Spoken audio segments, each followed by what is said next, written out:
साल 1526, पानीपत का वो मैदान जहां इतिहास अपनी सबसे बड़ी करवट लेने वाला था। एक तरफ खड़ा था दिल्ली का सुल्तान इब्राहिम लोदी, जिसकी 1 लाख सैनिकों की विशाल फौज के सामने जमीन छोटी पड़ रही थी, और दूसरी तरफ महज 12,000 सैनिक, जिन्हें लीड कर रहा था मध्य एशिया की धूल भरी राहों से आया तैमूर और चंगेज खान की विरासतों का वारिस ज़हीरुद्दीन मोहम्मद बाबर। ये जंग सिर्फ सेनाओं की नहीं, बल्कि पुरानी रूढ़ियों और नई तकनीक के बीच होने वाली थी। दुनिया की नजरों में बाबर की हार तय थी, लेकिन उस दिन पानीपत की हवाओं में कुछ ऐसा गूंजा जिसने आने वाली 3 सदियों के लिए हिंदुस्तान का नसीब लिख दिया। वो थी बारूद की पहली गड़गड़ाहट। आज हम उस मुगल साम्राज्य की दास्तान देखेंगे जो एक छोटे से हमले से शुरू हुआ, दुनिया की सबसे बड़ी अर्थव्यवस्था बना और फिर रंगून की एक गुमनाम कोठरी में जाकर दफन हो गया। आखिर वो कौन सी गलतियां थीं जिन्होंने सोने की चिड़िया के मालिकों को दर दर की ठोकरें खाने पर मजबूर कर दिया? चलिए जानते हैं इतिहास का वो सच जो शायद आपने पहले कभी नहीं सुना। इतिहास की धूल भरी गलियों में कुछ ऐसी कहानियां दफन हैं जिन्होंने न केवल सीमाओं को बदला, बल्कि पूरी सभ्यताओं के भाग्य को ही नया मोड़ दे दिया। ये कहानी शुरू होती है मध्य एशिया की उन सर्द वादियों से जहां पहाड़ों की चोटियां आसमान को छूती थीं। साल था 1494। फरगाना नाम की एक छोटी सी रियासत में एक 12 साल के लड़के के सिर पर कांटों भरा ताज रखा गया। उस लड़के का नाम था ज़हीरुद्दीन मोहम्मद बाबर। लेकिन शायद उस समय किसी ने भी नहीं सोचा होगा कि ये 12 साल का लड़का एक दिन हिंदुस्तान की तकदीर बदल देगा। बाबर कोई साधारण राजकुमार नहीं था। उसकी रगों में 2 महान विजेताओं का रक्त दौड़ रहा था, पिता की ओर से तैमूर लंग और माता की ओर से चंगेज खान। लेकिन इतनी महान विरासत के बावजूद बाबर का जीवन आसान नहीं था। महज 12 साल की उम्र में पिता को खोने के बाद उसे अपने ही रिश्तेदारों की साजिशों का सामना करना पड़ा। समरकंद, जो उसके पूर्वजों की राजधानी थी, बाबर का सबसे बड़ा सपना था। लेकिन हर बार जब वो उसे जीतने के करीब पहुंचता, किस्मत उससे जीत छीन लेती। कई बार ऐसा हुआ कि बाबर के पास न रहने के लिए घर था, न सिर छिपाने के लिए कोई किला। वो पहाड़ों में एक भगौए की तरह भटकता रहा, लेकिन उसकी आंखों में एक सपना जल रहा था, एक ऐसा साम्राज्य बनाने का सपना जो इतिहास बदल दे।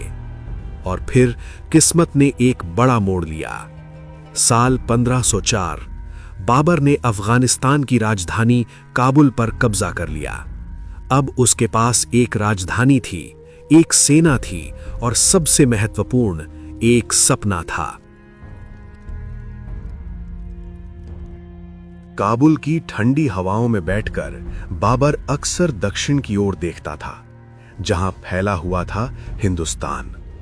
उस समय हिंदुस्तान को सोने की चिड़िया कहा जाता था।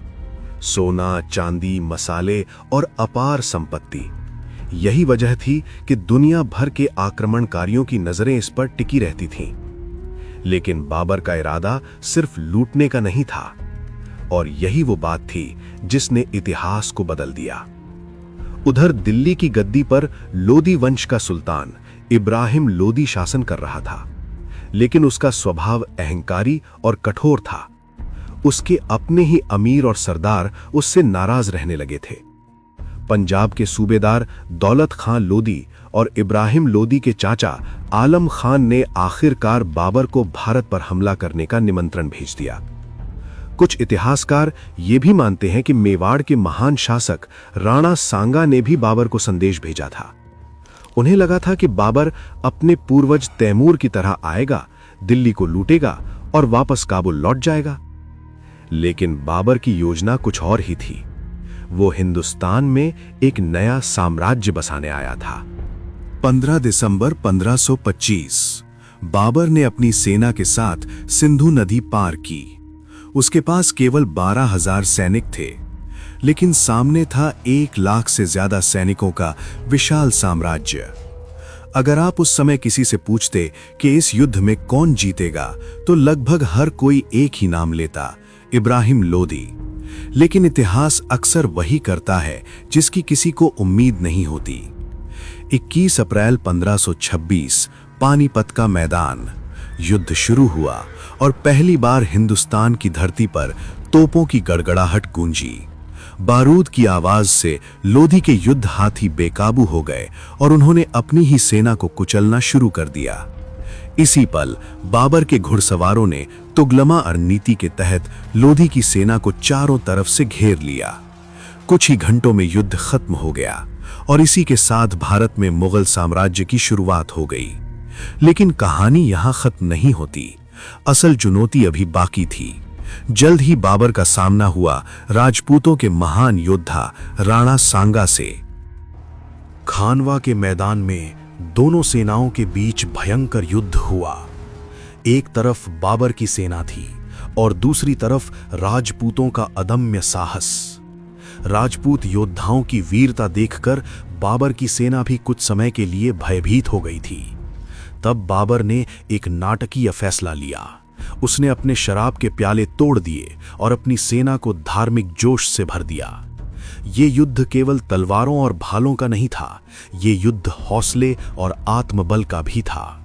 कहा जाता है कि मेवाड़ के महान योद्धा राणा सांगा के शरीर पर 80 से अधिक घाव थे, लेकिन इसके बावजूद वे युद्ध के मैदान में डटे रहे और अपने सैनिकों का उत्साह बढ़ाते रहे। बाबर ने अपनी आत्मकथा बाबरनामा में लिखा था, राजपूत मरना जानते हैं लेकिन झुकना नहीं। आखिरकार खानवा की लड़ाई में बाबर को विजय मिली। इस जीत के बाद बाबर ने दिल्ली और आगरा पर अपना अधिकार स्थापित कर लिया और मुगल सत्ता को मजबूत करना शुरू किया। लेकिन इतिहास के इस महान विजेता को अपने साम्राज्य का फल ज्यादा समय तक भोगने का अवसर नहीं मिला। 26 दिसंबर 1530 को मुगल सल्तनत की नींव रखने वाले इस पहले बादशाह की मृत्यु हो गई। मरने से पहले बाबर ने अपनी वसीयत में इच्छा व्यक्त की थी कि उसे काबुल की मिट्टी में दफनाया जाए, वही काबुल जहां से उसके संघर्ष और विजय की यात्रा शुरू हुई थी। आज भी उसकी कब्र अफगानिस्तान के काबुल शहर में स्थित बाग-ए बाबर में मौजूद है, जो उसके जीवन की कहानी को खामोशी से बयान करती है। बाबर अपने पीछे एक ऐसा साम्राज्य छोड़ गया था जिसकी जड़ें अब हिंदुस्तान की मिट्टी में गहराई तक फैल चुकी थीं। ये साम्राज्य उसने अपने बेटे हुमायूं को सौंपा, लेकिन हुमायूं के लिए ये विरासत किसी कांटों भरे बिस्तर से कम नहीं थी। हुमायूं स्वभाव से एक शांत, विद्वान और संवेदनशील व्यक्ति था। उसे ज्योतिष, सितारों और भूगोल में गहरी रुचि थी, लेकिन युद्ध और राजनीति के कठिन मैदान में वो अपने पिता बाबर जैसी फुर्ती और निर्णायकता नहीं दिखा पाया। इतिहासकारों के अनुसार हुमायूं को अफीम की लत भी थी, जो कई बार उसके निर्णयों को कमजोर बना देती थी। इसी समय एक शक्तिशाली प्रतिद्वंदी उभरकर सामने आया, शेर शाह सूरी। 1540 में शेर शाह सूरी ने हुमायूं को हराकर दिल्ली की गद्दी छीन ली। मुगल बादशाह को अपना ही साम्राज्य छोड़कर भागना पड़ा। इसके बाद हुमायूं के जीवन का एक कठिन दौर शुरू हुआ। लगभग 15 वर्षों तक वो रेगिस्तानों, पहाड़ों और दूर दराज के इलाकों में दर दर भटकता रहा। लेकिन इतिहास की कहानी अभी खत्म नहीं हुई थी, क्योंकि इसी संघर्ष और निर्वासन के दौर में एक ऐसा बालक जन्म लेने वाला था जो आगे चलकर मुगल साम्राज्य को उसकी सबसे बड़ी ऊंचाई तक पहुंचाएगा। इसी दौरान सिंध के अमरकोट में एक बच्चे का जन्म हुआ, जलालुद्दीन मोहम्मद अकबर। हुमायूं ने लंबे संघर्ष और निर्वासन के बाद आखिरकार 1555 में दिल्ली की गद्दी फिर से हासिल कर ली। ऐसा लग रहा था कि मुगल साम्राज्य एक बार फिर अपनी खोई हुई ताकत वापस पा लेगा, लेकिन किस्मत को कुछ और ही मंजूर था। साल 1556 में एक अजीब और दुखद दुर्घटना घटी। कहा जाता है कि अपने ही पुस्तकालय की सीढ़ियों से पैर फिसलने के कारण हुमायूं गिर पड़े और उनकी मृत्यु हो गई। इस तरह मुगल साम्राज्य एक बार फिर अनिश्चितता के दौर में पहुंच गया। उस समय हुमायूं का बेटा अकबर केवल 13 साल का था। इतनी कम उम्र में ही उसके कंधों पर एक विशाल साम्राज्य की जिम्मेदारी आ गई। चारों ओर अराजकता फैली हुई थी और उत्तर भारत में एक नया शक्तिशाली प्रतिद्वंदी उभर चुका था, राजा हेमू। हेमू एक असाधारण सेनापति था। उसने कई युद्धों में जीत हासिल की और आखिरकार दिल्ली पर कब्जा कर लिया। ऐसा लगने लगा था कि मुगल साम्राज्य का अंत अब निश्चित है। लेकिन अकबर के साथ था एक अनुभवी और वफादार सेनापति, बैरम खान। 5 नवंबर 1556 को पानीपत के मैदान में इतिहास एक बार फिर करवट लेने वाला था। ये था पानीपत का दूसरा युद्ध। युद्ध की शुरुआत में पलड़ा राजा हेमू की सेना की ओर झुकता हुआ दिखाई दे रहा था। उनकी सेना लगातार बढ़त बना रही थी और मुगलों की हार लगभग तय मानी जा रही थी। लेकिन तभी युद्ध के मैदान में एक अप्रत्याशित घटना घटी। एक भटकता हुआ तीर हेमू की आंख में आकर लगा। उनके घायल होते ही सेना में अफरा तफरी मच गई। अपने नेता को गिरता देख सैनिकों का मनोबल टूट गया और उनकी सेना में भगदड़ फैल गई।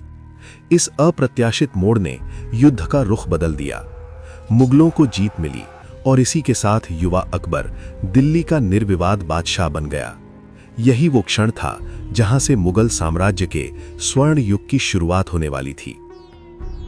अकबर एक कुशल योद्धा तो था, लेकिन वो एक दूरदर्शी राजनीतिज्ञ भी था। उसने जल्द ही ये भांप लिया कि हिंदुस्तान जैसी अदम्य सरजमी पर हुकूमत सिर्फ तलवार की धार से नहीं बल्कि लोगों के दिलों के रास्ते की जा सकती है, और इसी सोच ने उसे शहंशाह हिंद से अकबर महान बना दिया। अकबर वो पहला मुगल बादशाह था जिसने हिंदुओं पर लगने वाले जजिया कर को खत्म कर दिया। उसने ये बखूबी समझ लिया था कि एक मजबूत साम्राज्य तभी टिक सकता है जब देश की जनता को बराबरी का हक मिले। उसने राजपूतों की ताकत को कुचलने के बजाय उनसे दोस्ती का हाथ बढ़ाया और उन्हें अपने साम्राज्य का सबसे मजबूत खंभा बना दिया। आमेर की राजकुमारी, जिन्हें इतिहास जोधाबाई के नाम से जानता है, उनके साथ अकबर का निकाह सिर्फ एक राजनीतिक समझौता नहीं था, बल्कि ये 2 अलग अलग संस्कृतियों का मिलन था। अकबर ने जोधाबाई पर कभी धर्म बदलने का दबाव नहीं डाला, बल्कि उनके सम्मान में महल के भीतर ही एक मंदिर बनवा दिया। यही वो दौर था जब हिंदुस्तान में एक मिली जुली तहजीब की नींव रखी जा रही थी। दिल्ली से करीब 250 किलोमीटर दूर एक वीरान पहाड़ी पर अकबर ने अपनी कल्पनाओं का शहर बसाया, फतेहपुर सीकरी। ये केवल ईंट और पत्थरों का शहर नहीं था, बल्कि मुगल शिल्पकला का वो बेजोड़ नमूना था जिसने दुनिया को दांतों तले उंगलियां दबाने पर मजबूर कर दिया। यहीं खड़ा है बुलंद दरवाजा, आसमान को छूता हुआ वो द्वार जिसे आज भी दुनिया का सबसे ऊंचा प्रवेश द्वार माना जाता है। लेकिन सीकरी सिर्फ इमारतों के लिए नहीं, बल्कि अकबर के उस सोच के लिए जानी जाती थी जिसने मजहबी दीवारों को गिरा दिया। सीकरी के इबादत खाने में जब शंख की आवाज, अजान की गूंज और ईसाइयों की प्रार्थनाएं एक साथ मिलती थीं, तो हिंदू, मुस्लिम, जैन और पारसी विद्वानों के बीच ज्ञान का मंथन होता था। इसी मंथन से जन्म हुआ दीने इलाही का, एक ऐसा रास्ता जिसका मूल मंत्र था सुलह कुल, यानी सबके साथ शांति। अकबर अब सिर्फ एक सुल्तान नहीं, बल्कि एक आध्यात्मिक गुरु बनने की राह पर था। मगर इस जीत के शहर का अंत किसी डरावने सपने जैसा था। करीब 15 सालों तक मुगल साम्राज्य की धड़कन रहने वाला ये भव्य शहर अचानक खामोश हो गया। रातों रात राजधानी खाली कर दी गई। इतिहासकार आज भी हैरान हैं, लेकिन सबसे बड़ा सच यही माना जाता है कि पानी की एक एक बूंद के लिए तरसते इस शहर ने शहंशाह को पीछे हटने पर मजबूर कर दिया। आज सीकरी के वो सूने खंडहर उस दौर के वैभव और उसकी बेबसी की गवाही देते हैं। अकबर की महत्वाकांक्षा सिर्फ महलों तक सीमित नहीं थी, उसकी सेना अब और भी घातक और आधुनिक हो चुकी थी। जहां राजपूत अपनी बेजोड़ स्टील की तलवारों और वीरता के लिए मशहूर थे, वहीं अकबर ने युद्ध का तरीका ही बदल दिया।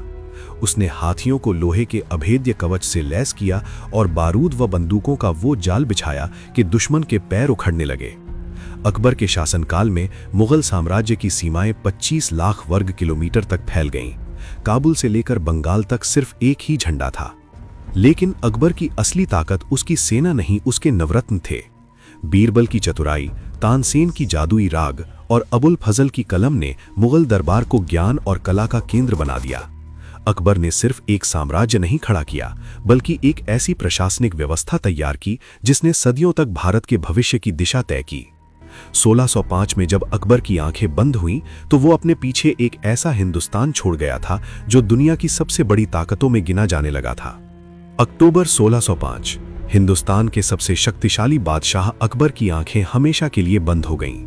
अकबर ने अपने पीछे एक ऐसा साम्राज्य छोड़ा था जो न केवल सरहदों में विशाल था, बल्कि दुनिया की सबसे बड़ी अर्थव्यवस्था बनने की राह पर खड़ा था। अकबर ने साबित कर दिया था कि एक महान शासक वो नहीं जो सिर्फ जमीन जीतता है, बल्कि वो है जो लोगों का विश्वास जीतता है। अकबर के बाद मुगल साम्राज्य का एक नया दौर शुरू हुआ, जहां जंग से ज्यादा कला और संस्कृति पर जोर दिया गया। अब सत्ता शहजादे सलीम के हाथों में थी, जो जहांगीर के नाम से गद्दी पर बैठे, जिसका अर्थ था पूरी दुनिया को जीतने वाला। जहांगीर को विरासत में एक समृद्ध, शांत और फौलादी साम्राज्य मिला था। जहांगीर महज एक बादशाह नहीं, बल्कि एक बेहद संवेदनशील लेखक और कला का पारखी था। उसे चित्रकला का इतना गहरा ज्ञान था कि वो किसी भी तस्वीर को देखकर दावे से कह सकता था कि आंख किसने बनाई है और हाथ किस कलाकार ने। अपनी आत्मकथा तुज़ुक-ए-जहांगीरी में उसने फूलों, खुशबुओं और कुदरत के प्रति अपने अगाध प्रेम का जिक्र किया है। उसने कश्मीर की वादियों में शालीमार और निशात जैसे जन्नतनुमा बाग लगवाए। उसके दौर में मुगल चित्रकला अपने शिखर पर थी, जहां उस्ताद मंसूर जैसे चित्रकार परिंदों और जानवरों की ऐसी तस्वीरें उकेरते थे जो बोल पड़ती थीं। लेकिन जहांगीर सिर्फ रंगों का शौकीन नहीं था, वो न्याय का बड़ा पाबंद था। उसने अपने महल की दीवार पर न्याय की सुनहरी जंजीर लगवाई थी। कहा जाता है कि आधी रात को भी अगर कोई पीड़ित उस जंजीर को खींचता तो उसकी गुहार सीधे बादशाह के कानों तक पहुंचती थी। जहांगीर घंटों दरबार लगाकर आम आदमी की छोटी छोटी समस्याएं सुनता था। जहांगीर के ही दौर में व्यापार का ऐसा विस्तार हुआ कि सूरत के बंदरगाह पर विदेशी जहाजों का तांता लगा रहता था, और इसी रास्ते से अंग्रेजों ने भारत में व्यापार की पहली नींव रखी। लेकिन जहांगीर के जीवन और सल्तनत पर सबसे गहरा प्रभाव था उनकी मलिका नूरजहां का। नूरजहां न केवल बेपनाह खूबसूरत थीं, बल्कि राजनीति और युद्ध कला की भी माहिर खिलाड़ी थीं। उनकी ताकत का अंदाजा इसी बात से लगाया जा सकता है कि उस दौर के शाही सिक्कों पर बादशाह के साथ मलिका नूरजहां का नाम भी अंकित होता था। जहांगीर के शासन ने मुगल तहजीब और शिष्टाचार को वो नया रूप दिया जिसकी महक आज भी दिल्ली और लखनऊ की संस्कृति में महसूस की जा सकती है। लेकिन मुगल वैभव का असली सूरज जहांगीर के बेटे खुर्रम यानी शाहजहां के दौर में चमका। इतिहास शाहजहां को इमारतों का बादशाह कहता है। उसके शासनकाल को मुगल वास्तुकला का स्वर्ण युग माना जाता है। शाहजहां की कलात्मक सोच और बेपनाह दौलत का सबसे बड़ा प्रतीक बना ताजमहल। अपनी बेगम मुमताज महल की याद में सफेद संगमरमर से तराशी गई ये इमारत आज भी दुनिया के 7 अजूबों में शुमार है। शाहजहां ने यमुना के किनारे अपना नया शहर शाहजहानाबाद बसाया और वहां लाल किला और जामा मस्जिद जैसी भव्य इमारतें खड़ी की। उस समय मुगल साम्राज्य दुनिया का सबसे अमीर साम्राज्य था। क्या आप जानते हैं, उस दौर में दुनिया का लगभग 1/4 सामान अकेले हिंदुस्तान में बनता था। इसी बेपनाह दौलत का मुजाहिरा करने के लिए शाहजहां ने एक ऐसी चीज बनवाई जिसकी कल्पना करना आज भी नामुमकिन लगता है। तख्त-ए-ताऊस यानी मयूर सिंहासन। इसे बनाने में उस दौर के 7 साल लगे थे। ठोस सोने से बने इस सिंहासन में अनगिनत हीरे, नीलम और माणिक जड़े थे। इसके ऊपरी हिस्से पर 2 मोर बने थे जिनके पंख कीमती पत्थरों से सजे थे। इसकी भव्यता का अंदाजा इसी बात से लगाइए कि दुनिया का सबसे मशहूर हीरा कोहिनूर भी इसी सिंहासन की शोभा बढ़ाता था। तख्त-ए-ताऊस की कीमत उस समय ताजमहल बनाने की लागत से भी कई गुना अधिक थी। दीवाने खास की दीवारों पर फारसी में लिखा था कि अगर धरती पर कहीं स्वर्ग है तो वो यही है, यही है, यही है। लेकिन जहां भव्यता अपनी चरम सीमा पर थी, वहीं अंदर ही अंदर साजिशों का जहर घुल रहा था। शाहजहां जब बूढ़ा होने लगा तो उसके चारों बेटों दारा शिकोह, शुजा, मुराद और औरंगजेब के बीच उत्तराधिकार का खूनी युद्ध छिड़ गया। दारा शिकोह सबसे बड़ा और शाहजहां का चहेता था, जो अपने दादा अकबर की तरह उदार था। लेकिन उसका छोटा भाई औरंगजेब एक कुशल सेनापति और बेहद महत्वाकांक्षी योद्धा था। साल 1658 औरंगजेब ने अपने ही भाइयों को हराकर और अपने पिता शाहजहां को आगरा के किले में कैद करके सत्ता हथिया ली। शाहजहां ने अपनी जिंदगी के अंतिम 8 साल उसी किले की एक कोठरी से सिर्फ ताजमहल को देखते हुए बिताए। वैभव का वो युग अब कट्टरता की ओर मुड़ चुका था। तख्ते ताऊस, जिस पर कभी शाहजहां शान से बैठता था, अब एक ऐसे बादशाह के हाथ में था जिसकी सोच तलवार की धार जैसी तेज और ठंडी थी। औरंगजेब ने अपने बड़े भाई दारा शिकोह की बेरहमी से हत्या कर दी और उसका कटा हुआ सिर एक थाल में सजाकर अपने ही पिता शाहजहां के पास भेजा। ये इस बात का पैगाम था कि अब मुगल साम्राज्य दया से नहीं बल्कि खौफ और कट्टरता से चलेगा। साल 1658 में जब औरंगजेब दिल्ली के तख्त पर बैठा तो मुगल साम्राज्य का चेहरा पूरी तरह बदल चुका था। औरंगजेब अपने पूर्वजों के विपरीत ना तो कला का शौकीन था और ना ही संगीत का। वो एक कट्टर और अनुशासित शासक था। उसने अकबर की उन उदार नीतियों को जड़ से उखाड़ फेंका जिन्होंने साम्राज्य को जोड़ रखा था। जहां मुगल दरबार कभी महफिलों, संगीत और रक्स यानी नृत्य के लिए जाना जाता था, अब वहां सिर्फ खौफनाक सन्नाटा पसरा रहता था। औरंगजेब ने शराब और नाच गाने पर पाबंदी लगा दी।